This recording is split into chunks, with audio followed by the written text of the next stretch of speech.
വിശുദ്ധ യോഹന്നാൻ എഴുതിയ സുവിശേഷം 6-ാം അധ്യായം 1 മുതൽ 24 വരെയുള്ള തിരുവചനങ്ങൾ.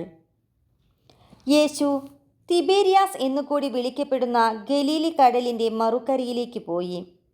വലിയ ഒരു ജനക്കൂട്ടം അവനെ അനുഗമിച്ചു. കാരണം രോഗികളിൽ അവൻ പ്രവർത്തിച്ച അടയാളങ്ങൾ അവർ കണ്ടിരുന്നു. യേശു മലയിലേക്ക് കയറി ശിഷ്യന്മാരോട് കൂടി അവിടെയിരുന്നു. യഹൂദരുടെ പെസഹാ തിരുനാൾ അടുത്തിരുന്നു.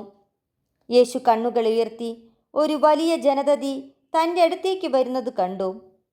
അവൻ പീലിപ്പോസിനോട് ചോദിച്ചു, ഇവർക്ക് ഭക്ഷിക്കുവാൻ നാം എവിടെ നിന്ന് അപ്പം വാങ്ങും? അവനെ പരീക്ഷിക്കാനാണ് യേശു ഇങ്ങനെ ചോദിച്ചത്. എന്തു ചെയ്യണമെന്ന് യേശു നേരത്തെ മനസ്സിൽ കരുതിയിരുന്നു. പീലിപ്പോസ് മറുപടി പറഞ്ഞു, ഓരോരുത്തർക്കും അല്പം വീതം കൊടുക്കുവാൻ 200 ധനാറയ്ക്കുള്ള അപ്പം പോലും തികയുകയില്ല. ശിഷ്യന്മാരിലൊരുവനും ശിമയോൻ പത്രോസിൻ്റെ സഹോദരനുമായ അന്ത്രയോസ് അവനോട് പറഞ്ഞു, 5 ബാർലിയപ്പവും 2 മീനും കൈവശമുള്ള ഒരു കുട്ടി ഇവിടെയുണ്ട്.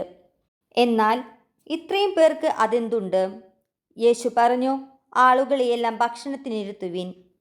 ആ സ്ഥലത്ത് പുല്ലു തഴച്ചു വളർന്നിരുന്നു. 5000-ഓളം വരുന്ന പുരുഷന്മാർ അവിടെ ഇരുന്നു.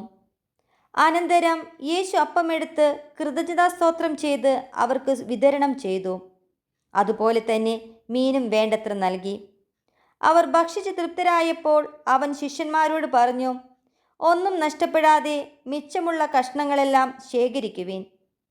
5 ബാർലിയപ്പത്തിൽ നിന്ന് ജനങ്ങൾ ഭക്ഷിച്ചതിന് ശേഷം മിച്ചം വന്ന കഷ്ണങ്ങൾ 12 കുട്ട നിറയെ അവർ ശേഖരിച്ചു. അവൻ പ്രവർത്തിച്ച അടയാളം കണ്ട ജനങ്ങൾ പറഞ്ഞു, ലോകത്തിലേക്ക് വരാനിരിക്കുന്ന പ്രവാചകൻ സത്യമായും ഇവനാണ്. അവർ വന്നു തന്നെ രാജാവാക്കാൻ വേണ്ടി ബലമായി പിടിച്ചു കൊണ്ടുപോകാൻ ഭാവിക്കുന്നു എന്ന് മനസ്സിലാക്കിയ യേശു വീണ്ടും തനിയെ മലമുകളിലേക്ക് പിന്മാറി. വൈകുന്നേരമായപ്പോൾ അവൻ്റെ ശിഷ്യന്മാർ കടൽക്കരയിലേക്ക് പോയി. അവർ ഒരു വള്ളത്തിൽ കയറി കടലിനക്കരെ കഫർനാമിലേക്ക് പുറപ്പെട്ടു. അപ്പോൾ നേരം ഇരുട്ടി തുടങ്ങി. യേശു അവരുടെ അടുക്കിലെത്തിയിരുന്നുമില്ല. ശക്തിയേറിയ കാറ്റടിച്ചിരുന്നത് കൊണ്ട് കടൽ ക്ഷോഭിച്ചു. 25-30 സ്ഥാദിയോൻ ദൂരം തണ്ടു വലിച്ചു കഴിഞ്ഞപ്പോൾ യേശു കടലിനു മീതി നടന്ന് വള്ളത്തെ സമീപിക്കുന്നത് കണ്ട് അവർ ഭയപ്പെട്ടു.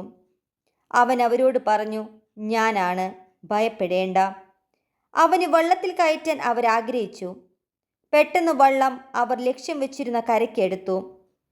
അവിടെ ഒരു വള്ളം മാത്രമേ ഉണ്ടായിരുന്നുള്ളൂ എന്നും ശിഷ്യന്മാരോട് കൂടി യേശു അതിൽ കയറിയിരുന്നില്ല എന്നും ശിഷ്യന്മാർ തനിയെ ആണ് പോയതെന്നും കടലിൻ്റെ മറുകര നിന്ന ആളുകൾ പിറ്റേ ദിവസം മനസ്സിലാക്കി.